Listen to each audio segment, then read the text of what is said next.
I started riding BMX seriously at probably 13 years old. I mean, I always had a bike, but actually dedicating myself to riding BMX, watching the X Games, and actually jumping bikes, it's probably about 13. My biggest inspiration, I'd say, in the early years were all the guys that were in the X Games. That's what, got me hooked, got me into it. So, I mean, Dave Mirra, Ryan Nyquist, Corey Nastasio, just all those guys that were at the top of the game there that were really progressing the sport. But for this setup, for the backyard, I remember the first time seeing Fuzzy Hall's backyard. I think it was in a Props Road Fools or one of the bike videos, but just seeing that he was able to walk out his back door and have all of these top pros that were, his best friends out there riding with him. I think that planted a seed that I don't necessarily know that I ever thought I would one day have that, but I think that seed got planted at the time I watched that video, and I never thought that I'd be here. One of the coolest places I rode here in Southern California was Blue Bench up in Riverside, and the top, they call it like the desert, and the bottom is a jungle, and it really does look like a jungle when you get down in there. And for me, I always wanted to be able, I was like, if I have backyard trails, I want to duplicate what Blue Bench had, because it looks like you're in like a tropical rainforest. It's the coolest feeling. So it was, several years until the foliage really came in here, but now it has that oasis feel that I think wanted to capture back here. I've had people tell me before, like, you grind, man. That's what it comes down to, and that's really what it was. I didn't grow up wealthy. I didn't have everything handed to me.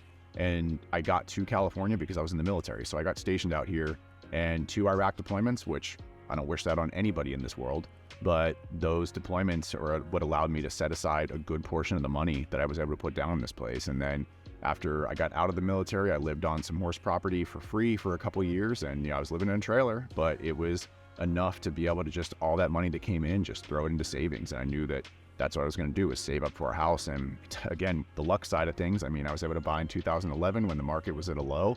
And realistically, if I didn't buy then, I couldn't afford now. So, I mean, it's just like everything happened to put me here at the right time. And I'm so grateful for that.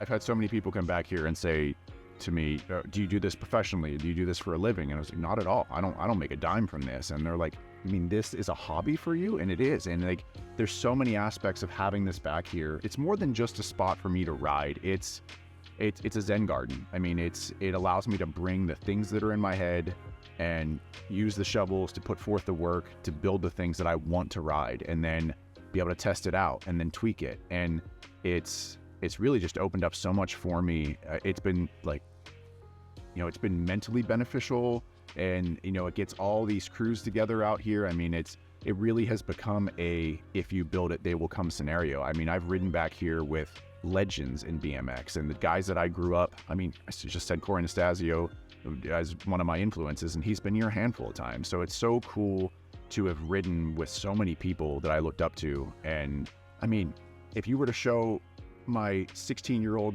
version of me my cell phone and the contact list that's in there, I wouldn't believe it. Like, it's just so crazy that the networking that this has given me. And it's kind of this unwritten rule of like no dig, no ride in the trail scene. And so it doesn't mean dig at this spot. It means if you're digging somewhere, you're welcome here. And that goes both ways. So I mean, it's gotten me the invite to spots all around the world, and vice versa. Guys from all over the world have been here to ride. So it's just cool that riding a kid's bike has put me in touch with so many different people across this planet.